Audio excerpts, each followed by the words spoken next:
믿는 건 오직 제 자신뿐이었습니다. 말도 안 되는 일이 벌어졌습니다.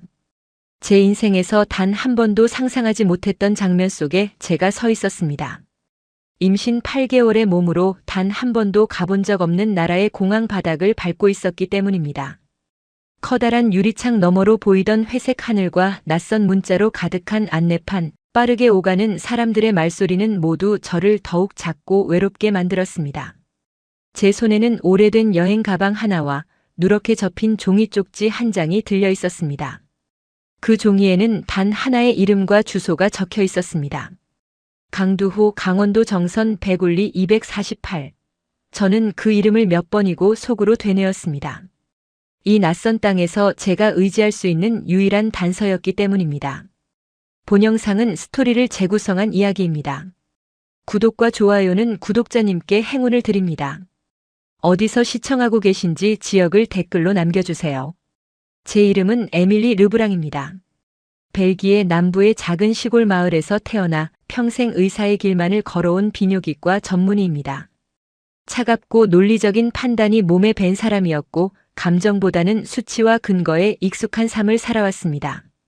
그런 제가 뱃속에 아이를 품은 채 이국의 공항 한가운데 서 있다는 사실이 아직도 믿기지 않았습니다. 배가 조금만 움직여도 아이의 존재가 분명하게 느껴졌고 그때마다 제 심장은 이유 없이 빠르게 뛰었습니다. 공항 바닥의 차가운 감촉이 신발을 통해 전해졌고 그 차가움이 그대로 제 몸속까지 스며드는 듯 했습니다.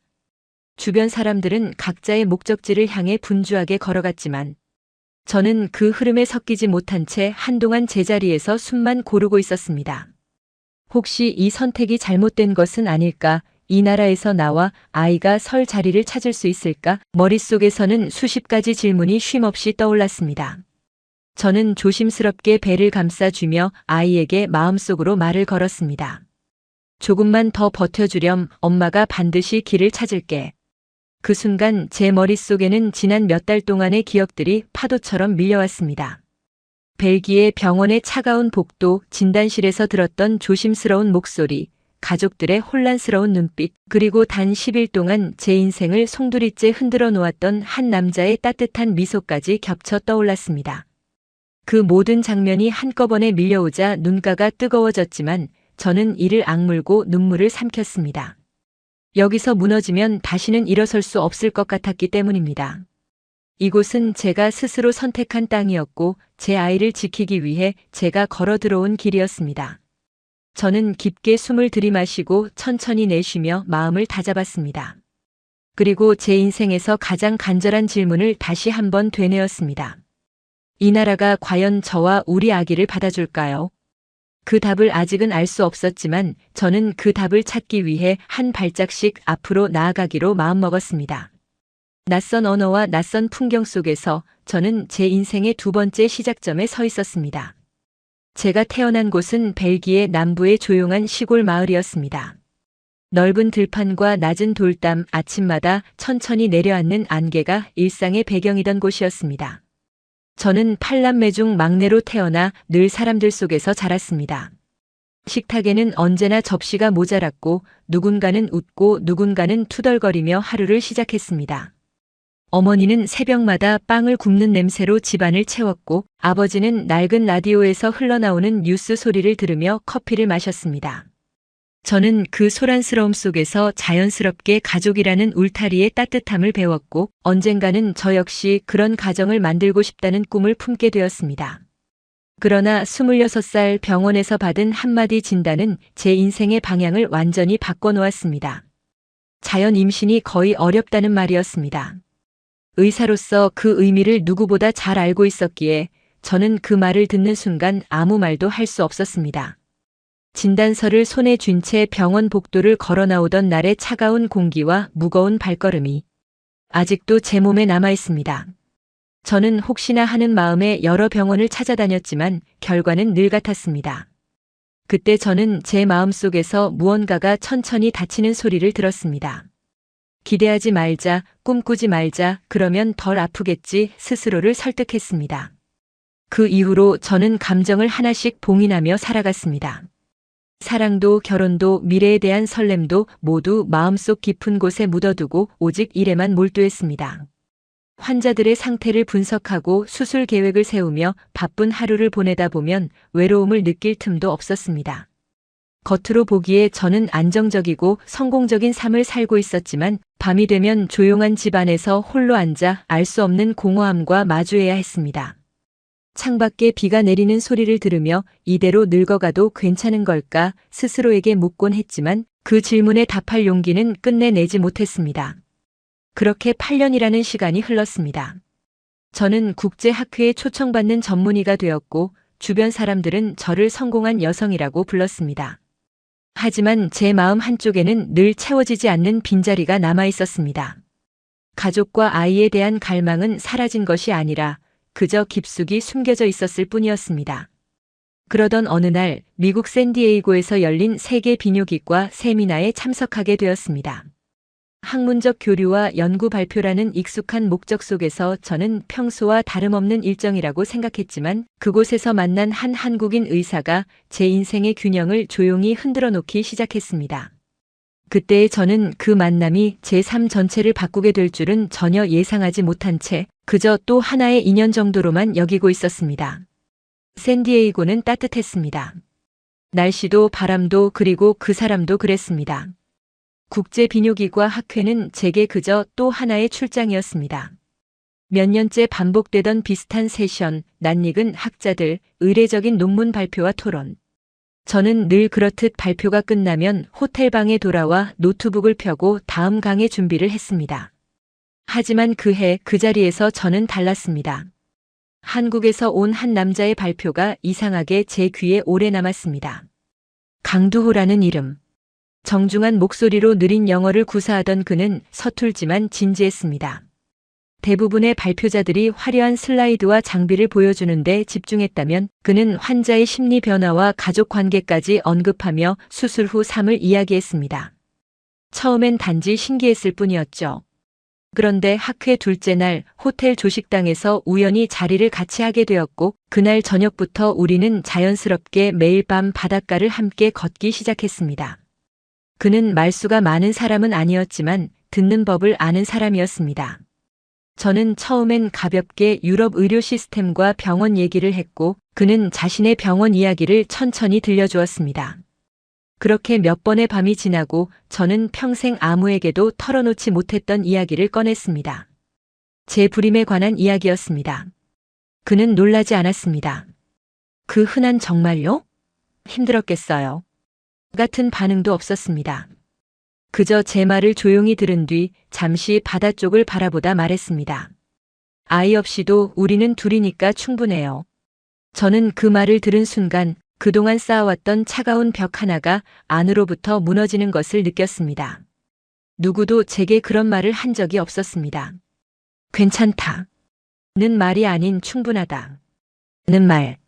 무언가를 가질 수 없는 나를 받아들이는 것이 아니라 지금 있는 나로 이미 괜찮다고 말해주는 사람이 제 앞에 있었습니다.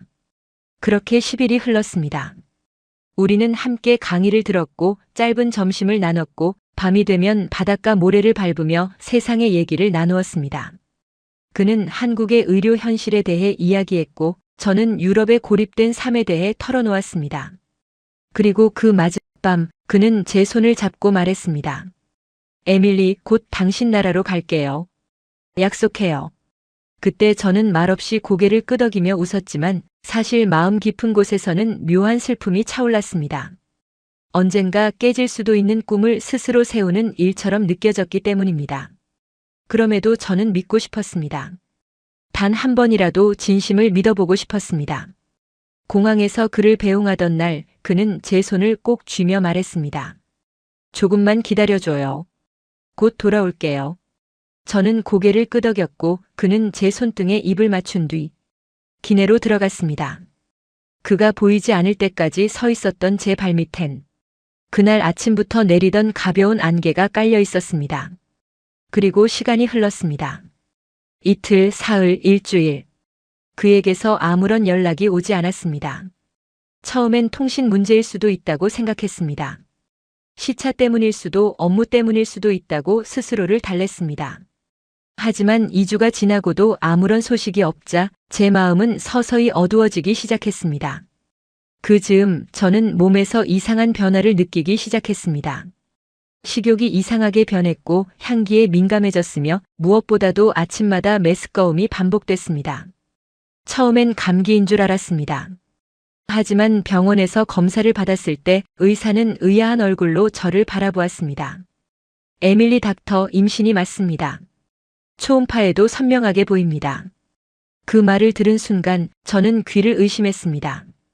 의학적으로 거의 불가능하다고 여겼던 일이 벌어졌다는 사실은 제 의사로서의 신념과 환자였던 저의 과거를 한꺼번에 뒤흔들었습니다. 기적. 누군가에겐 쉽게 쓰이는 단어일지 몰라도 그날 제게 그것은 삶 전체를 바꿔놓을 현실이었습니다. 뱃속의 작은 심장 소리를 들으며 저는 눈물을 흘렸습니다. 두려움과 놀라움, 기쁨과 혼란이 한꺼번에 몰려왔고 그 속에서 단 하나의 생각만은 분명했습니다. 이 아이는 제 인생의 전부다. 무슨 일이 있어도 이 아이를 지켜야 한다.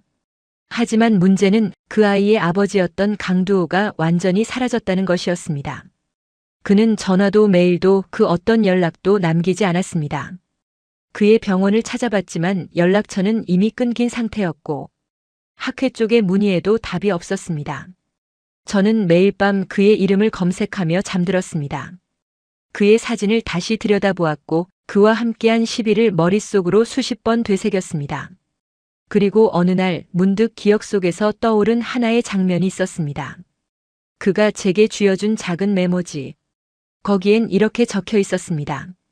강원도 정선 백울리 248. 그 주소를 들고 저는 한국행 비행기를 예약했습니다. 정확히 말하자면 한 번도 본 적 없는 그 주소 하나에 제 남은 인생을 걸기로 한 것입니다. 가방엔 16장의 초음파 사진이 들어 있었습니다. 아기의 성장 과정을 기록한 사진이었고 그중 한 장은 제가 가장 아끼는 사진이었습니다. 아기의 손이 작게 말린 모습이 담긴 생명이라는 것이 얼마나 소중한지 다시금 느끼게 해주는 사진이었습니다. 비행기 안에서 저는 그 사진을 손에 꼭 쥐고 있었습니다. 낯선 땅, 낯선 언어, 낯선 인생. 모든 것이 두려웠지만 뱃속의 생명이 저를 붙잡아 주었습니다. 그날 저는 한국 땅을 처음 밟았습니다. 그 순간부터 제 인생은 다시 쓰이기 시작했습니다. 그가 떠나고 나서 처음 며칠은 제법 견딜만 했습니다. 공항에서 작별 인사를 나누던 순간 그는 제 손을 꼭 잡고 말했으니까요. 곧 갈게요. 진심이에요. 그 짧은 말 한마디가 믿음이 되었고 그의 따뜻한 눈빛이 오랜 시간 제 마음을 붙잡아 주었습니다. 하지만 시간이 지나면서 그 믿음은 조금씩 무너져 내리기 시작했습니다. 이틀, 사흘, 일주일. 연락이 없었습니다. 처음엔 바쁜가 보다 시차 때문일 거야 스스로를 달랬습니다. 문자도 보내고 메일도 남겼습니다. 그가 학회에서 사용하던 번호로 전화를 걸어봤지만 연결되지 않았습니다. 처음 며칠간은 괜찮았습니다. 그러다 열흘이 넘자 제 마음속에 낯선 감정이 자라나기 시작했습니다. 불안, 의심, 그리고 두려움. 그는 어디에 있는 걸까요? 무슨 일이 생긴 걸까요? 아니면 단지 나를 잊은 걸까요? 하루하루가 길게 느껴졌습니다. 출근해도 일에 집중할 수 없었고 진료 중에도 마음이 딴 데 가 있었습니다. 그리고 그 무렵 제 몸에 이상한 변화가 찾아오기 시작했습니다. 아침에 일어나면 속이 메스껍고 특정 냄새에 민감해졌습니다. 처음엔 감기인가 생각했습니다. 하지만 몇 년 전 불임 판정을 받았던 저는 그 가능성 자체를 부정하며 일상으로 돌아가려 애썼습니다. 그러다 어느 날 환자 진료를 마치고 돌아온 저를 보고 같은과 동료 의사가 조심스레 말을 건넸습니다. 에밀리, 요즘 좀 피곤해 보여요. 괜찮아요? 그 말에 저는 고개를 끄덕였지만 마음 한 구석이 철렁 내려앉는 느낌이었습니다. 이상했습니다. 뭔가 이상하다는 직감이 더 이상 무시할 수 없게 느껴졌습니다. 결국 저는 병원에서 검사를 받았습니다. 간단한 혈액 검사와 초음파 촬영이 이어졌고 잠시 뒤 젊은 레지던트가 조심스럽게 제게 다가와 말했습니다.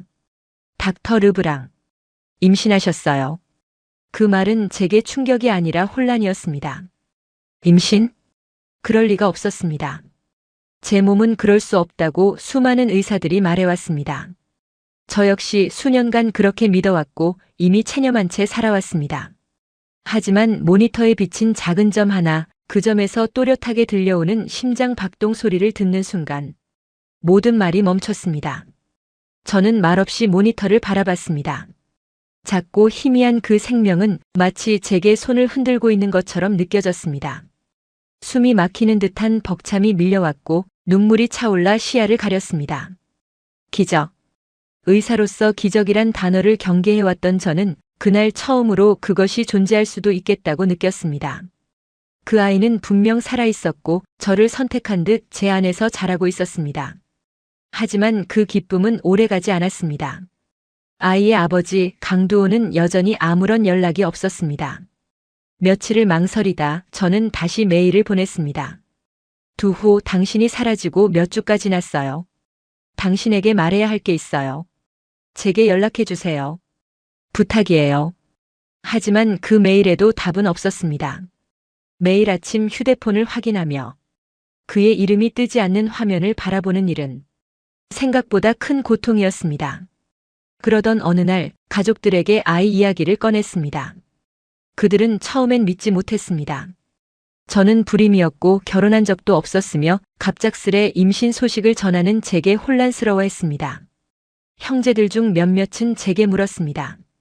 진짜 그 남자 존재하는 거야? 이건 혹시 실수나 착오 아니야? 어머니는 눈물을 보였고 아버지는 차갑게 등을 돌렸습니다. 병원도 곱지 않은 시선을 보냈습니다. 저는 교수직을 정지당했고 학회 활동에서도 조용히 빠지게 되었습니다. 순식간에 저는 직장도 가족의 신뢰도 삶의 기반도 잃어버렸습니다. 그런 상황 속에서도 제가 포기할 수 없었던 단 하나는 바로 뱃속의 아이였습니다. 그 아이는 제게 생명 그 자체였고 제가 다시 살아야 할 이유이자 제가 지켜야 할 전부였습니다.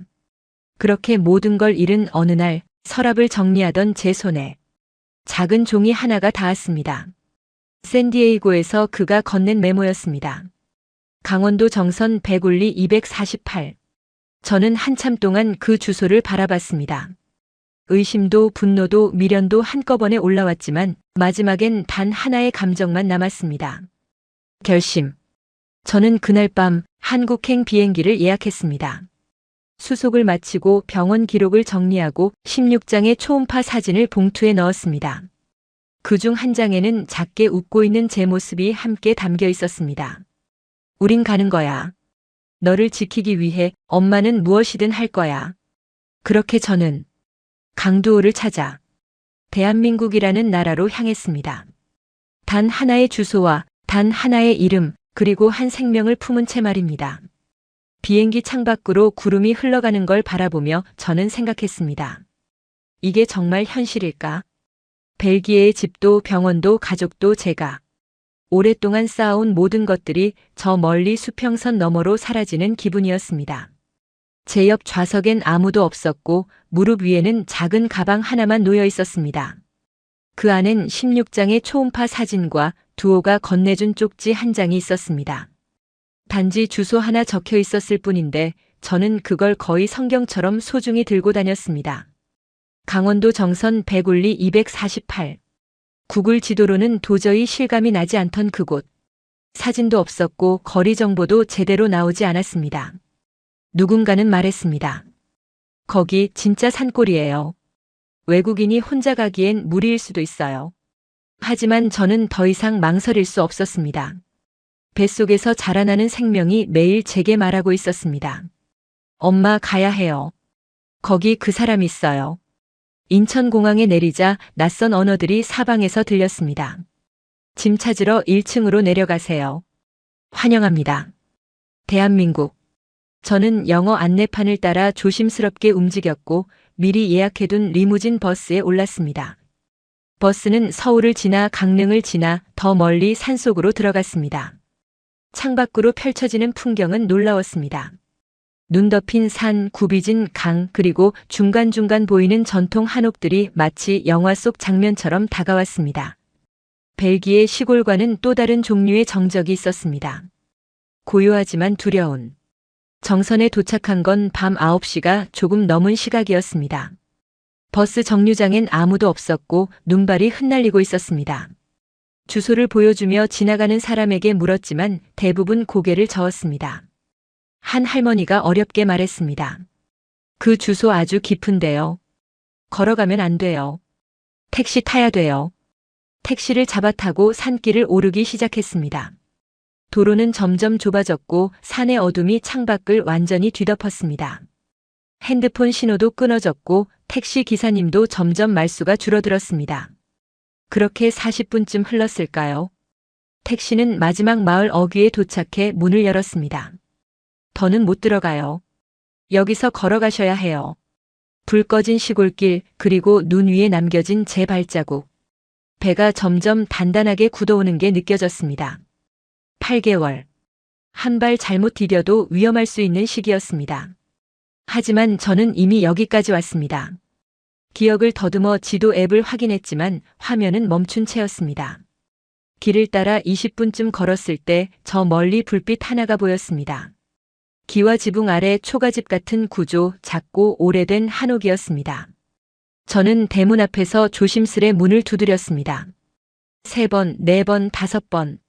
아무 대답이 없었습니다.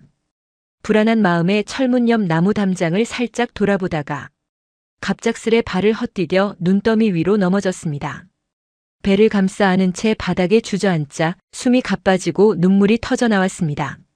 이럴 수는 없어. 여기까지 왔는데. 그 순간 문이 열리는 소리가 들렸고 낯선 한국어가 들렸습니다. 거기 누구세요? 집 안에서 걸어 나오는 여인은 50대 중반쯤 되어 보였고 작은 랜턴을 들고 있었습니다. 그녀의 눈빛은 처음엔 경계심으로 가득했지만 제가 입을 열고 떨리는 목소리로 말하자 표정이 점점 바뀌기 시작했습니다. 두호를 찾으러 왔어요. 저는 에밀리입니다. 그녀는 한동안 저를 바라보다 얼굴이 새하얘지더니 조용히 말했습니다. 들어와요. 얼른. 지금 이 상태로는 위험해요. 그녀가 부축해 주었고 저는 조용히 그 집 안으로 들어섰습니다. 조명은 희미했고 벽엔 가족사진 몇 장이 걸려 있었습니다. 따뜻한 바닥의 온기가 발끝부터 전해졌고 저는 떨리는 몸을 간신히 진정시키려 애썼습니다. 그 여인은 자신을 강순애라고 소개했습니다. 강두호의 큰 누나라고 했습니다.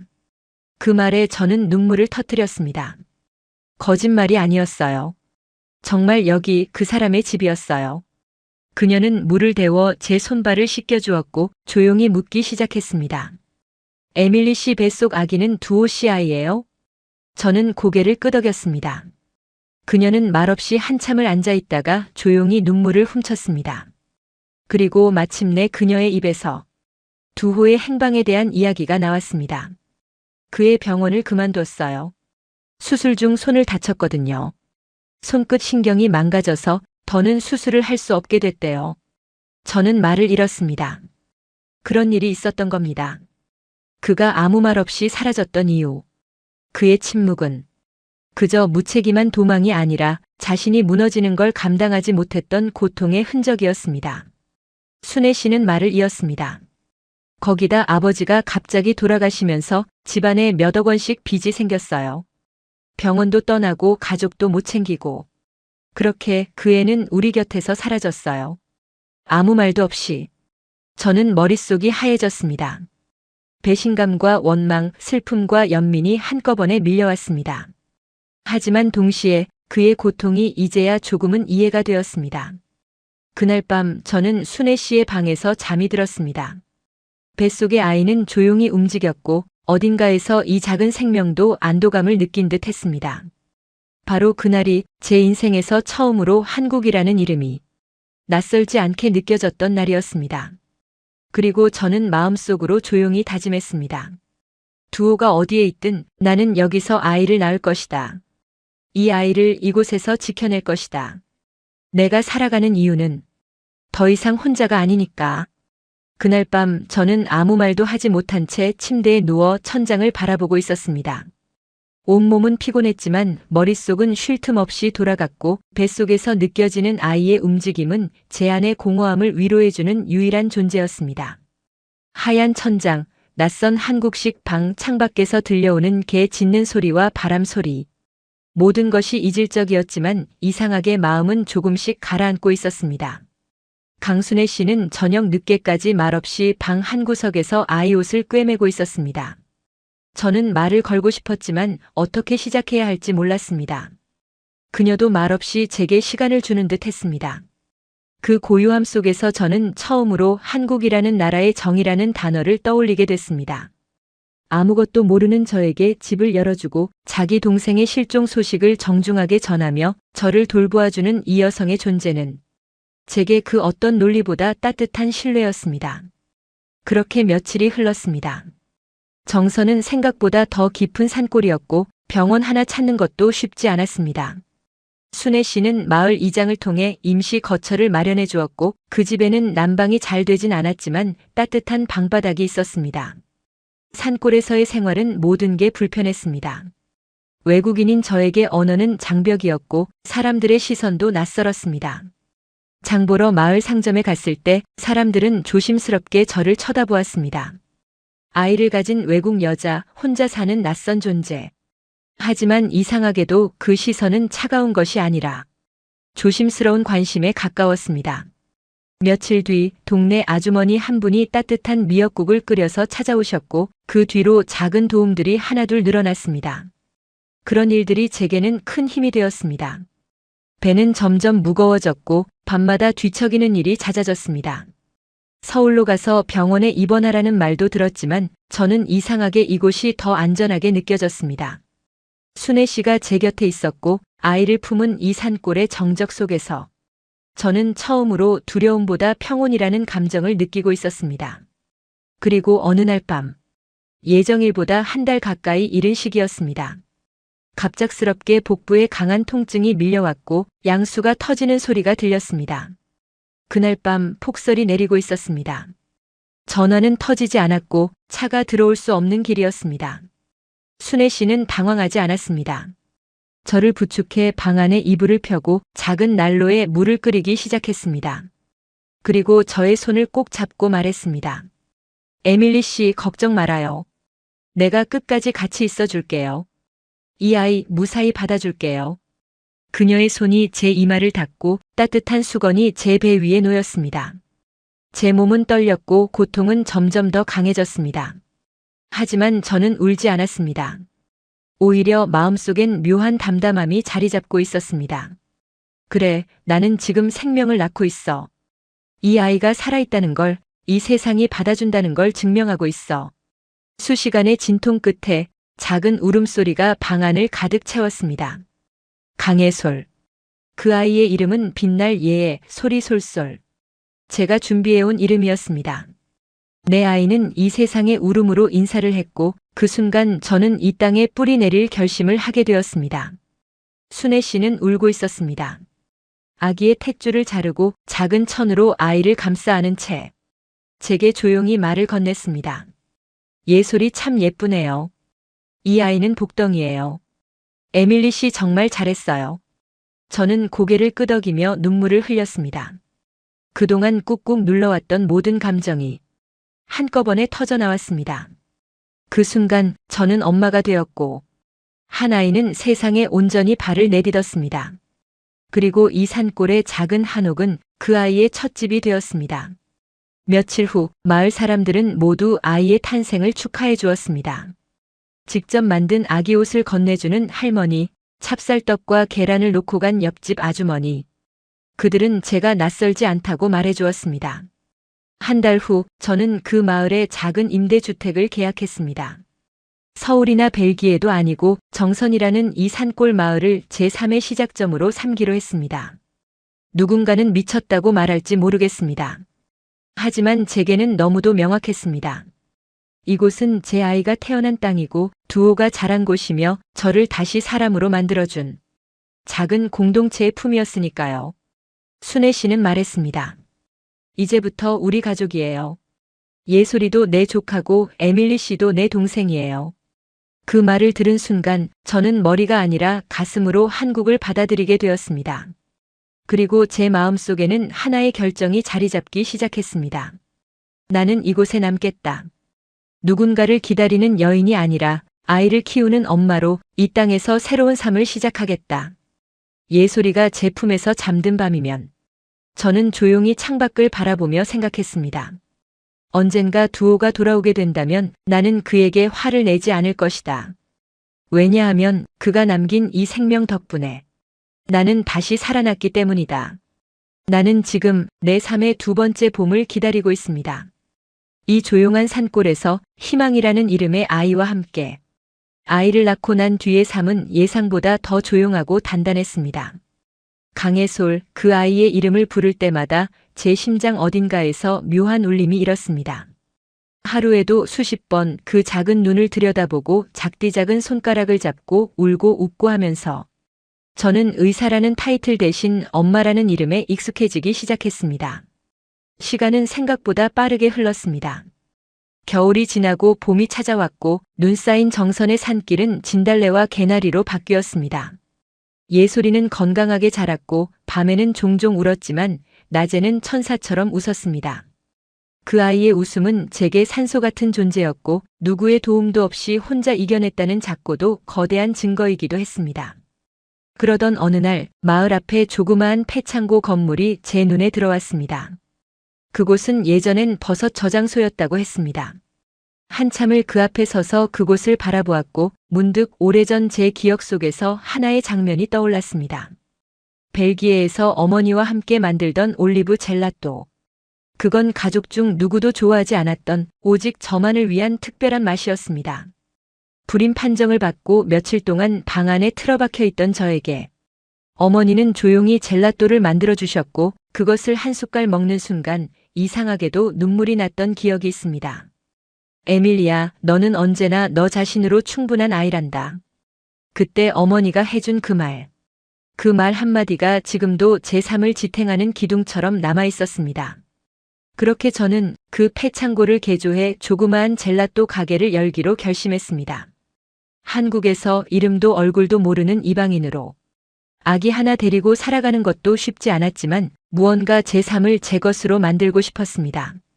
가게 이름은 올리브 온 더 마운틴으로 정했습니다. 산속의 올리브. 바다와 전혀 어울리지 않는 듯한 조합이지만 그래서 더 특별한 이야기를 담을 수 있을 거라 믿었습니다. 창고 안에 먼지를 털어내고 순애 씨와 마을 청년들의 도움을 받아 벽을 새로 칠했습니다. 중고 기계와 소형 냉동고를 구입했고 어머니의 수첩을 꺼내 레시피를 복원하기 시작했습니다. 젤라또 한 스쿱을 만들기 위해 수십 번의 실패를 거듭해야 했습니다. 온도, 당도, 식감. 조금만 달라도 전혀 다른 맛이 나왔고 버려진 젤라또의 흔적은 싱크대 아래에 쌓여만 갔습니다. 하지만 그 과정이 저는 즐거웠습니다.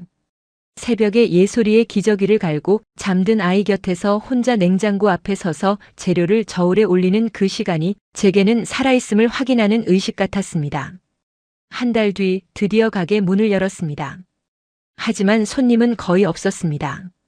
낯선 산골 마을, 게다가 외국인이 만든 젤라또라니. 처음 며칠은 하루에 한두 스쿱 팔리는 게 전부였습니다. 그런데 마을 중학생 한 명이 SNS에 사진을 올린 것이 시작이었습니다. 정선 산속에 외국인 엄마가 만든 젤라또가 있다. 맛이 너무 독특하고 뭔가 건강해진 느낌.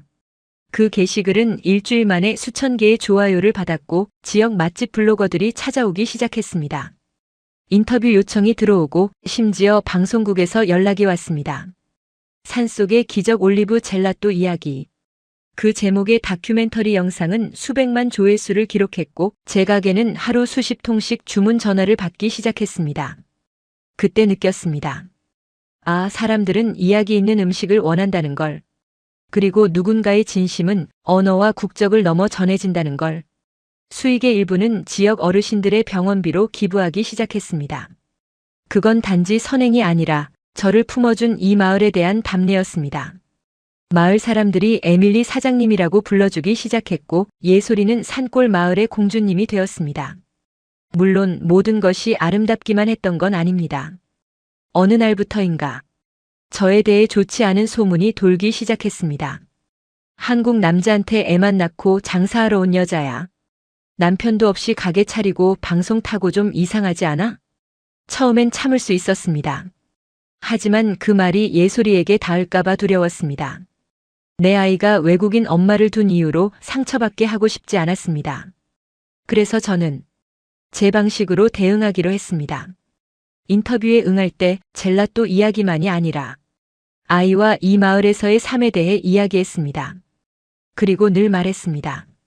제가 이 아이를 지키기 위해 한국에 왔고 이 나라가 저를 지켜주었기에 지금의 우리가 있는 것입니다. 그 말은 어느 순간부터 사람들의 마음을 움직이기 시작했습니다. 그러던 중 정말 오랜만에 두오에 대한 소식이 들려왔습니다.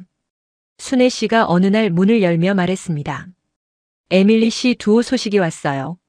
그는 원양어선에 타고 있다고 했습니다. 어업 보조로 하루 17시간씩 일하며 아버지의 빚을 갚고 있다고 했습니다. 손의 감각은 돌아오지 않았지만 병원에선 일할 수 없어 그 대신 바다로 나갔다고 했습니다. 저는 말없이 그 소식을 들었습니다.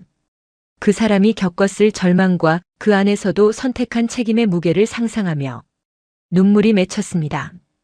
그는 여전히 저를 찾지 않았지만 저는 알 수 있었습니다. 그가 왜 사라졌는지를, 그리고 그가 어떻게 살아왔는지를. 그날 밤 예솔이를 안고 저는 조용히 속삭였습니다. 아빠가 곧 돌아올 거야. 우리는 여기서 기다릴 거야. 이 산골에서 우리 둘이서. 봄이 2번 바뀌었습니다. 예솔이는 이제 2발로 걷기 시작했고 가끔씩 엄마라는 단어를 천천히 뱉었습니다. 그 아이가 웃을 때면 세상의 모든 빛이 제게 쏟아지는 것 같았고 그 아이가 열이 날 땐 세상이 무너지는 듯 가슴이 내려앉았습니다. 그렇게 하루하루를 버티며 살았습니다. 혼자였지만 외롭지 않았습니다. 젤라또 가게는 점점 성장했습니다. 정선 본점을 시작으로 서울, 대전, 부산 등 프랜차이즈 문의가 들어왔고 저는 신중하게 한 지점씩 확장해 나갔습니다. 올리브 온 더 마운틴은 이제 단지 브랜드가 아닌 제3의 기록이자 아이와 함께 이 땅에서 살아가고 있다는 증거였습니다. 하지만 제 마음속엔 여전히 하나의 빈자리가 있었습니다. 아무리 바쁘게 지내도 아무리 많은 사람들이 저를 알아봐줘도 그 자리는 채워지지 않았습니다. 그 이름 강두호. 예솔의 아버지. 그리고 제가 단 한 번 사랑했던 사람. 그러던 어느 날 순애 씨가 저를 불렀습니다. 에밀리 씨, 시간 좀 내줄 수 있어요? 정선역 앞에 같이 좀 가줘요. 아무런 설명 없이 그렇게 말한 그녀는 평소와 다르게 손을 꼭 잡아주었습니다. 저는 말없이 고개를 끄덕였고 예솔이에게 작은 뽀뽀를 하고 마을 할머니에게 부탁을 드린 뒤 순애 씨와 함께 차를 탔습니다. 정선역 앞 작은 마당. 흰 벤치에 앉아있던 한 남자가 보였습니다. 낡은 작업복, 짙게 탄 피부, 그리고 고개를 푹 숙인 채 작은 종이봉투 하나를 들고 있는 모습. 저는 본능적으로 알 수 있었습니다. 그가 강두호라는 것을. 걸음이 멈췄습니다. 숨이 막혔고 가슴이 요동쳤습니다. 몇 번이나 상상했던 장면이지만 막상 현실로 마주하자 온몸의 근육이 얼어붙는 것 같았습니다. 그는 조심스럽게 고개를 들었습니다. 그리고 제 눈을 마주쳤습니다. 수많은 말들이 그 눈빛에 담겨 있었습니다. 미안함, 두려움, 반가움, 그리고 사랑. 한참을 침묵하던 그는 작게 입을 열었습니다. 예솔이 사진 봤어요. 그 말 한마디에 저는 그동안 억눌러왔던 감정이 무너져 내리는 걸 느꼈습니다. 울고 싶지 않았지만 눈물이 흘러나왔고 저는 애써 고개를 돌렸습니다. 그는 조심스럽게 제게 다가왔습니다. 손엔 해진 종이봉투가 들려 있었고 그 안엔 낡은 편지들과 아이 사진들이 들어 있었습니다. 한 달에 한 번씩 순의 누나가 예솔이 사진을 보내줬어요. 멀리서지만 매일 보고 있었어요. 정말 너무 예쁘더라고요. 저는 아무 말도 하지 못했습니다. 그저 그를 바라보았습니다. 그가 변해 있었다는 걸 알 수 있었습니다. 몸도 얼굴도 말투도.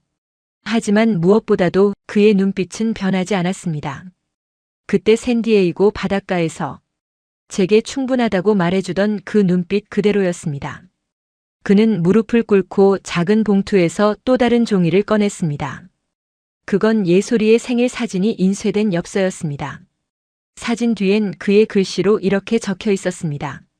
너무 늦었지만 그래도 당신 곁으로 돌아가고 싶었습니다. 이제 도망치고 싶지 않습니다. 당신이 허락해준다면 우리 아이 곁에 그리고 당신 곁에 작은 자리라도 내주실 수 있을까요? 그 순간 저는 기억 속에서 묻어두었던 모든 원망과 두려움을 서서히 흘려보낼 수 있었습니다. 저는 조용히 손을 내밀었습니다. 그는 놀란 듯 제 손을 바라보다가 마침내 그 손을 맞잡았습니다. 그 손은 여전히 따뜻했습니다. 손끝의 감각은 돌아오지 않았을지 몰라도 그 손엔 가족을 향한 진심이 깃들어 있었습니다. 그날 밤 우리는 함께 정선의 골목길을 걸었습니다. 예솔이의 자장가가 흘러나오는 집으로 향하며 그는 조용히 말했습니다. 예솔이를 처음 보면 어떤 표정을 지어야 할지 모르겠어요. 저는 웃었습니다. 그냥 안아주세요. 이 아이는 당신을 기다렸어요. 문을 열고 집 안으로 들어섰을 때 예솔이는 낮잠에서 막 깨어나던 참이었습니다. 부스스한 눈으로 저를 보던 아이는 그 옆에 선 두호를 보자 멈칫했습니다. 그리고 몇 초 뒤 작게 손을 내밀었습니다. 그 손은 작고 조심스러웠지만 그 안엔 모든 것을 용서하고 받아들이는 아이의 마음이 담겨 있었습니다. 두호는 그 손을 받아 안으며 눈을 감았습니다. 그의 어깨가 떨리고 있었습니다. 저는 조용히 그 곁에 섰고 우리는 말없이 한 가족이 되었습니다. 그날 밤 저는 하늘을 올려다보았습니다. 별이 유난히 밝게 떠 있었습니다. 그 아래 작은 집 한 채, 작은 가족 셋이 조용히 숨을 고르고 있었습니다. 그리고 그 집 안엔 지금 막 다시 태어난 우리의 삶이 있었습니다. 두호가 돌아온 그날 이후 우리 집엔 이전과는 다른 공기가 흘렀습니다. 하루하루가 조용했지만 새로웠고 식탁에 놓인 반찬 두어 가지에도 묘한 따뜻함이 깃들었습니다. 그는 말이 많지 않았습니다. 예전에도 지금도. 하지만 눈빛 하나 손짓 하나에 그의 미안함과 다짐이 고스란히 담겨 있었습니다. 처음 며칠간은 예솔이도 조금 어색해했지만 곧 아빠의 품에 안겨 잠이 들기 시작했고 혼잣말처럼 아빠하고 부르던 그 목소리는 두호의 가슴을 매일같이 울리곤 했습니다. 그는 여전히 수술을 할 수 없는 손으로 정선을 떠날 준비를 하지 않았습니다. 병원으로 돌아가지도 않았고 서울로 향하지도 않았습니다. 그 대신 그는 마을 목공소에서 일하기 시작했습니다. 작은 가구를 만들고 나무를 깎으며 아침마다 흙먼지를 묻힌 작업복을 입고 출근했습니다. 저는 그 모습이 좋았습니다. 뭔가를 고치고 깎고 만들어가는 그의 손길엔 이전보다 더 단단한 생명이 느껴졌습니다. 예솔이는 두호를 따라다니기 시작했고 작은 손으로 망치를 잡겠다고 졸라댔습니다. 그렇게 우리는 세 사람이었습니다. 그 어느 날보다 조용하지만 그 누구보다 확실한 사랑이 깃든 하루하루를 살아가고 있었습니다. 하지만 세상은 그렇게 단순하지 않았습니다. 젤라또 가게는 점점 더 많은 관심을 받게 되었고 인터뷰와 방송 출연 요청도 이어졌습니다. 외국인 여성이 산골에서 만든 기적, 혼자 아이를 낳고 한국에 정착한 여성 CEO. 처음엔 그 모든 주목이 고마웠습니다. 하지만 동시에 어딘가 낯설고 무거웠습니다. 한쪽에선 한국을 진심으로 사랑하는 여성, 귀화 1순위 외국인이라고 칭송했지만 또 다른 쪽에서는 지나치게 띄워준다. 그녀는 결국 방송용 캐릭터 아니냐는 질투 섞인 말들이 들려왔습니다. 심지어 인터넷 기사엔 이런 댓글도 달렸습니다. 이제 와서 남자 찾아왔다고 미화하네. 한국 남자한테 빌붙으려는 외국인 스토리 또 시작. 저는 그 말들이 예솔이에게 닿을까봐 두려웠습니다. 어린아이가 엄마가 외국인이라는 이유로 상처받게 하고 싶지 않았습니다. 그래서 저는 결정했습니다. 이 땅에서 살아가겠다고, 이 땅의 엄마가 되겠다고 귀화를 신청했습니다. 에밀리 르브랑이라는 이름 뒤에 강혜미라는 한국 이름을 더했습니다.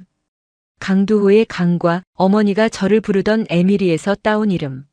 조금 촌스럽고 조금 낯설지만 그 어떤 이름보다 제게 소중한 이름이었습니다. 귀화 인터뷰에서 관계자는 제게 물었습니다. 한국에 왜 남으시려 하나요? 저는 조용히 대답했습니다. 이 땅에서 제 아이가 태어났고 그 아이가 자랄 겁니다. 그래서 저도 이곳에서 아이의 엄마로 살아야 합니다. 저는 외국인이 아닙니다. 저는 대한민국의 엄마입니다. 그 말은 단지 귀화 심사를 위한 문장이 아니었습니다. 제 가슴 깊은 곳에서 나오는 진심이었습니다. 그 후 귀화가 승인되었고 저는 법적으로도 한국인이 되었습니다. 강혜미. 그 이름으로 저는 한국 사회에서 새로운 역할들을 맡기 시작했습니다. 청년 창업 멘토, 귀화 성공 사례 인터뷰, 여성 CEO 강연. 사람들은 제게 감동적인 이야기를 기대했고 극복의 상징이라며 소개했습니다. 그럴 때마다 저는 생각했습니다. 이 모든 시작은 강혜솔이라는 아이가 제게 와준 덕분이라고. 그리고 정선이라는 이름 모를 산골에서 낯선 손을 내밀어준 순애 씨와 마을 사람들 덕분이라고. 아이를 업고 가게 문을 열고 인터뷰를 마친 뒤 돌아오는 골목길에서 저는 종종 산 너머 하늘을 바라봤습니다. 그리고 속으로 되뇌었습니다.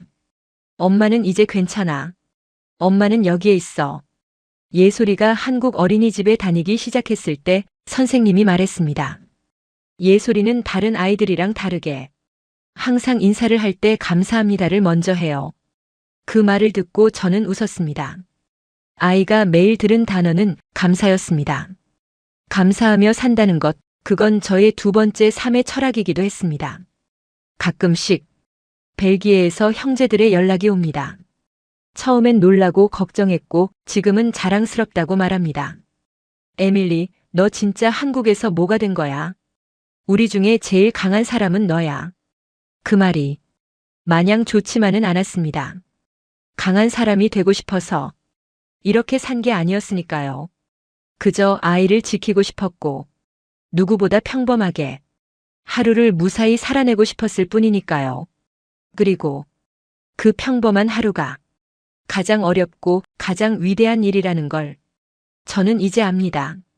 어느 봄날 예솔이와 함께 김장을 하던 날 순애 씨가 웃으며 말했습니다. 이제 8분 낳아야지. 저는 깔깔 웃으며 대답했습니다. 이미 계획 있어요. 매율, 나나, 국빈, 주건. 꽃 이름으로 쭉 지을 거예요. 우리는 서로를 보며 하하 웃었습니다. 그리고 그 웃음 속에 모든 고통과 모든 상처와 모든 용서가 들어 있었습니다. 저는 이제 단지 외국인이 아닙니다. 저는 한국 엄마입니다. 제 아이들의 그리고 제 스스로의 엄마입니다. 어느덧 시간이 많이 흘렀습니다. 눈 깜짝할 사이에 예솔이는 자라났고 이젠 초등학교 2학년이 되었습니다. 엄마, 나 국어 시험 만점 맞았어. 활짝 웃으며 교과서를 들고 집에 들어오던 그날 저는 문득 이곳이 정착지가 아니라 고향이 되어 있었다는 걸 깨달았습니다. 저희 집은 여전히 정선의 산기슭에 있습니다. 하지만 처음 그 작고 외로웠던 한옥은 이제 아이 8이 뛰노는 복작복작 따뜻한 집이 되었습니다. 강혜솔, 강매율, 강나나, 강국빈, 강주건, 강연초, 강설애, 그리고 막내 강초롱. 이름 하나하나에 자연과 꽃, 그리고 제가 사랑하게 된 한국의 사계절이 담겨 있습니다. 처음엔 의사였던 제가 이렇게 많은 아이를 낳아 키우게 될 줄은 상상도 못했습니다. 하지만 지금은 누구보다 아이들과의 삶이 제 인생의 전부입니다. 아침이면 아이들이 두 줄로 쪼르르 서서 제게 안아달라고 머리를 묶어달라고 졸라댑니다. 엄마, 오늘 도시락에 계란말이 넣어줘요. 엄마, 초롱이 또 언니 옷 입었어. 시끌벅적한 그 소리들이 제겐 세상에서 가장 아름다운 음악입니다. 예솔이는 이제 막내들을 챙기는 언니가 되었고 두호는 작은 농장을 함께 꾸리며 아이들에게 수박 심는 법, 고구마 캐는 법을 알려줍니다. 그 모습은 저에게 늘 울컥한 감정을 안겨줍니다. 예전엔 제가 외국인이란 사실을 늘 의식하며 살았던 것 같습니다. 발음 하나, 눈빛 하나에도 스스로를 조심스러워했습니다. 하지만 이젠 다릅니다. 동네장을 보러 나가면 에미 씨 김치 담그는 솜씨는 우리 마을 최고야. 8불 어떻게 그리 야무지게 키워요? 그런 말들을 듣습니다. 누군가의 며느리도 아니고 누군가의 딸도 아니었지만 이제는 누군가의 이웃이 되었고 정선의 엄마로 불리고 있습니다. 해마다 겨울이 오면 김장을 합니다. 저희 집 앞마당엔 커다란 김장통이 줄지어 놓이고 아이들은 고무장갑을 끼고 배추를 나릅니다. 제가 직접 담그는 김치는 벨기에식 올리브 오일을 살짝 더한 조금은 독특한 맛입니다. 하지만 이 마을 사람들은 그것마저 애미표 김치라고 부르며 기꺼이 받아줍니다. 올해 김장하는 날 방송국에서 다시 연락이 왔습니다. 한국 엄마의 김장 이야기 한 번 더 담고 싶습니다. 처음엔 망설였습니다. 카메라가 싫어서가 아니라 이제는 굳이 제 삶을 설명하지 않아도 된다는 확신이 있었기 때문입니다. 하지만 한편으로는 이야기를 나누는 것도 또 다른 엄마들에게 위로가 될 수 있겠다는 생각이 들었습니다. 촬영팀이 도착하던 날 예솔이는 자기 동생들을 모두 소개했습니다. 얘는 강초롱이고요. 얘는 주건이에요. 우리 엄마가 다 이름 지었어요. 꽃 이름이랑 나무 이름이에요. 촬영 감독이 저에게 물었습니다. 이렇게 한국식 이름을 지은 이유가 있나요? 저는 잠시 아이들을 바라보다 미소 지으며 대답했습니다. 꽃은 어디서 피든 꽃이에요. 하지만 뿌리는 그 땅의 흙을 기억하거든요. 이 아이들은 한국에서 자라고 한국에서 피어나야 하니까요. 그 말을 들은 예솔이는 제 손을 잡고 말했습니다. 엄마, 나 크면 김치도 잘 담글 거야. 저는 웃으며 말했죠. 그럼 우리 예솔이는 진짜 한국 사람 다 됐네. 예솔이는 당당하게 대답했습니다. 엄마가 한국 사람이잖아요. 그 순간 가슴 한가운데서 조용히 무너지고 다시 피어나는 어떤 감정이 있었습니다. 그건 자부심이었고 감사함이었고 사랑이었습니다. 처음 인천공항에 도착하던 날 저는 이 땅이 저를 받아줄까 두려워 떨고 있었습니다. 하지만 지금 저는 감히 말할 수 있습니다. 이 나라는 저를 받아줬습니다. 단지 체류를 허락한 것이 아니라 삶을 다시 짓게 해줬습니다. 의사라는 타이틀을 내려놓고 가게 사장도 아닌 그저 엄마라는 이름으로 살아갈 수 있는 삶. 그건 어디서도 쉽게 얻을 수 없는 저만의 기적입니다. 두호는 여전히 말수가 적지만 매일 아침 작은 도시락을 싸서 아이들과 저를 위한 밥상을 준비해 줍니다. 그의 손은 여전히 수술을 할 수 없지만 그 손은 아이들을 키우고 가정을 일구는 손이 되었습니다. 어떤 날은 생각합니다. 우리가 다시 샌디에이고로 돌아간다면 다시 그 바닷가를 걸을 수 있을까? 그때와 같은 이야기를 나눌 수 있을까? 아니, 지금은 그 바다보다 더 넓은 마당에서 아이들과 함께 김장을 하며 더 깊은 인생 이야기를 나누고 있으니 이제 굳이 돌아갈 필요도 없다는 생각이 듭니다. 저는 이제 더는 설명하지 않습니다. 왜 한국에 남았는가? 왜 귀화했는가? 왜 이곳에서 살아가는가? 이젠 제 삶이 그 질문들에 대한 가장 명확한 대답이기 때문입니다. 이 이야기를 들으며 어쩌면 누군가는 이렇게 생각할지 모릅니다. 그건 에밀리 당신이 운이 좋았던 거야. 하지만 저는 분명히 말할 수 있습니다. 저는 단지 운이 좋았던 사람이 아닙니다. 저는 두려워도 걸어 나왔고 혼자여도 도움을 구했고 사랑이 무너졌을 때도 끝까지 그 사랑을 믿었습니다. 그 결과가 지금의 저이고 이 아이들이며 이 집이며 이 나라입니다. 그래서 저는 오늘도 자부심을 갖고 말합니다. 저는 대한민국의 엄마입니다. 몇 해 전 저는 대한민국 정부로부터 한 통의 편지를 받았습니다. 모범 귀화인 표창 대상자로 선정되었다는 내용이었습니다. 처음엔 실수일 거라 생각했습니다. 제가 뭘 그렇게 잘했을까 싶었으니까요. 아이 8을 키우며 정선이라는 조용한 동네에서 젤라또 가게 하나 운영한 것이 전부인데 그것이 누군가에게 모범이 될 수 있다는 게 믿기지 않았습니다. 그날 시상식장에서 저는 잠시 연단에 서야 했습니다.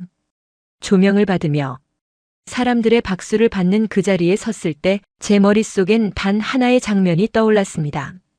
인천공항 혼자 손에 쪽지 한 장을 들고 입국 심사대 앞에 서 있었던 제 모습. 그때 제 눈엔 두려움밖에 없었습니다. 이 땅이 나를 밀어내진 않을까, 이 아이마저 잃게 되진 않을까.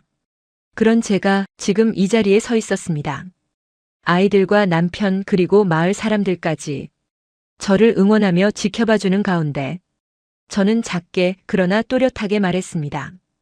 이 나라는 제게 두 번째 인생을 허락해준 곳입니다. 그리고 저는 그 두 번째 인생을 아이들과 함께 가장 따뜻하게 살아내고 싶었습니다. 이후 저는 전국의 청년 창업자들을 위한 강연에 초청받기 시작했습니다. 이방인에서 이웃이 되기까지 엄마 CEO가 된 외국인 여성의 도전. 때로는 서울, 때로는 제주까지 짐을 싸들고 다녔습니다. 강연장에선 늘 누군가 이렇게 말했습니다. 그냥 듣기만 해도 위로가 됩니다. 그럴 때마다 저는 강연의 마지막 문장을 꼭 이렇게 말했습니다. 저는 위대한 일을 한 것이 아닙니다. 저는 평범한 하루를 선택했고 그 하루를 아이들과 무너지지 않게 살기 위해 계속 일어났을 뿐입니다. 그러니 여러분도 자신의 하루를 믿으세요. 그 하루가 당신 인생 전체를 바꿔놓을 수 있습니다. 그 말은 제 자신에게 하는 말이기도 했습니다. 제가 두려움 속에서도 공항 문을 나섰던 하루, 낯선 마을 언덕길에서 쓰러졌다 깨어났던 하루, 아이를 품에 안고 울던 하루, 그 하루들이 쌓여 지금의 제가 만들어졌기 때문입니다. 두오는 그런 제 모습을 조용히 지켜봐 주었습니다. 그리고 아이들 앞에선 늘 한결같은 아빠로 남아주었습니다. 아빠는 수술 못해? 막내 초롱이가 처음 물었을 때 두오는 웃으며 말했습니다. 응, 대신 아빠는 내 자전거를 제일 잘 고칠 수 있어. 그 말에 아이들은 아빠를 만능 수리왕이라고 부르기 시작했습니다. 가끔은 수술실보다 이 작은 수리실이 두오에게 더 잘 어울린다는 생각도 듭니다. 우리 부부는 더는 어떤 영웅이 되고 싶지 않습니다. 우리는 단지 한 가정의 부모로, 한 마을의 이웃으로 하루를 충실히 살아가고 싶을 뿐입니다. 요즘은 예솔이가 제게 편지를 자주 씁니다. 엄마는 내 슈퍼우먼이에요. 엄마는 올리브 젤라또처럼 특별해요. 나는 커서 엄마처럼 강한 사람이 될래요.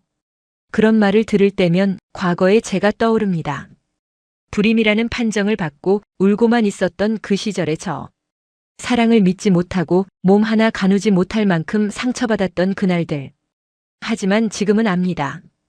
여자라는 이유로, 외국인이라는 이유로, 혼자라는 이유로 누구도 무너지지 않아야 한다는 것을. 그리고 그 마음을 품은 누군가는 반드시 다시 일어날 수 있다는 것을. 그래서 저는 이 나라에서 또 하나의 꿈을 갖게 되었습니다.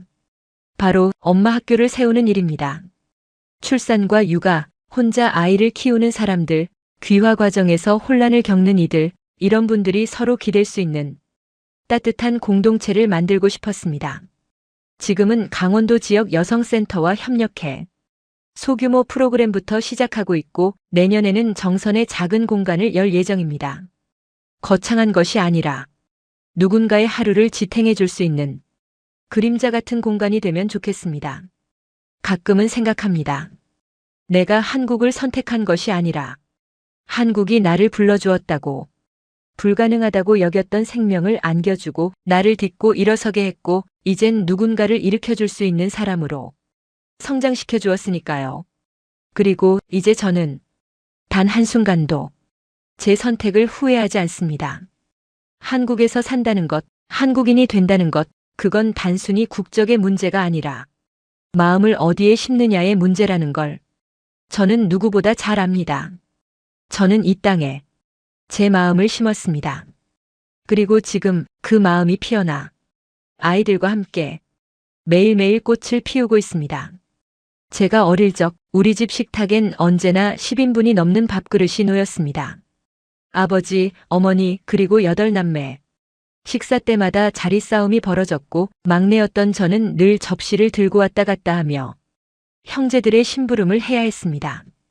때론 번잡했고 때론 시끄러웠지만 그 모든 풍경이 지금도 눈에 선합니다. 어머니가 주전자에 수프를 부어 나르던 모습, 형들이 위돋벗어 던지고 정원에서 축구를 하던 모습, 누나들이 머리를 말리며 거울 앞에 줄 서 있던 그 아침들. 그 따뜻하고 북적였던 기억들이 제가 살아가는 이유의 뿌리가 되어 주었습니다. 불임 판정을 받았을 땐 그 모든 기억이 통째로 부정당한 것 같았습니다. 나는 이제 이런 가족을 다시 만들 수 없겠구나. 그 생각에 눈물을 삼키며 제 심장을 스스로 얼려야 했습니다. 하지만 예솔이가 제게 왔습니다. 의학적으로 불가능했던 생명이 말없이 제 뱃속에 자라났고 제 손을 잡고 세상에 왔습니다. 그 아이가 제게 알려준 건 가능성은 의학의 영역을 넘어선다는 것이었습니다. 그리고 사랑은 통계로 계산할 수 없다는 진실이었습니다. 지금 저는 여전히 8명의 아이를 키우고 있진 않습니다. 하지만 저는 8아이의 웃음이 울려 퍼지던 그 밥상을 다시 만들고 싶습니다. 정선 산골의 오래된 한옥 안에 아이들이 서로 부딪히며 뛰노는 소리, 작은 방에서 다리 포개고 자는 아이들, 국그릇 들고 TV 앞에 줄지어 앉아 라면을 먹는 모습. 그 모든 것이 다시 제 꿈이 되었습니다. 두호와 저는 요즘 그 이야기를 자주 나눕니다. 둘째는 언제쯤? 세 번째는 어떤 이름이 좋을까? 이번엔 아들일까, 딸일까? 그런 이야기를 나누며 웃고 있는 우리를 보면 우리는 이제 정말 가족이구나 싶습니다. 처음 이 땅에 왔을 땐 모든 것이 낯설었습니다. 언어도 문화도 거리도 마치 두꺼운 유리벽처럼 느껴졌습니다. 하지만 그 벽을 하나씩 걷어내준 건 사람들이었습니다. 산골에서 마주친 아주머니들의 따뜻한 국 한 그릇, 밤새 눈길을 닦아주던 마을 청년들, 아무런 대가 없이 가게를 홍보해준 SNS 손님들. 그분들 덕분에 저는 낯선 나라에서 엄마가 될 수 있었고, 이제는 저도 누군가에게 따뜻한 벽이 되어주고 싶어졌습니다. 그래서 저는 저의 인생을 이렇게 마무리하고 싶습니다. 한 여자 8남매의 막내로 태어나 불임을 딛고 한국에서 다시 8아이의 엄마가 되다. 그건 단지 숫자의 이야기가 아닙니다. 그건 제 안의 순환이고 감사의 반복이며 가족이라는 사랑의 확장입니다. 언젠가 예솔이가 더 자라 제게 물을지도 모릅니다. 엄마는 왜 우리를 그렇게 많이 낳고 싶어 했어요? 그때 저는 이렇게 대답하고 싶습니다. 엄마는 혼자가 아니었거든. 어릴 때 항상 8이 함께였단다. 그리고 그 8이 엄마를 지켜줬어. 그러니까 엄마도 그 사랑을 다시 만들어 보고 싶었어. 그 말은 단지 가족의 숫자를 말하는 게 아닙니다.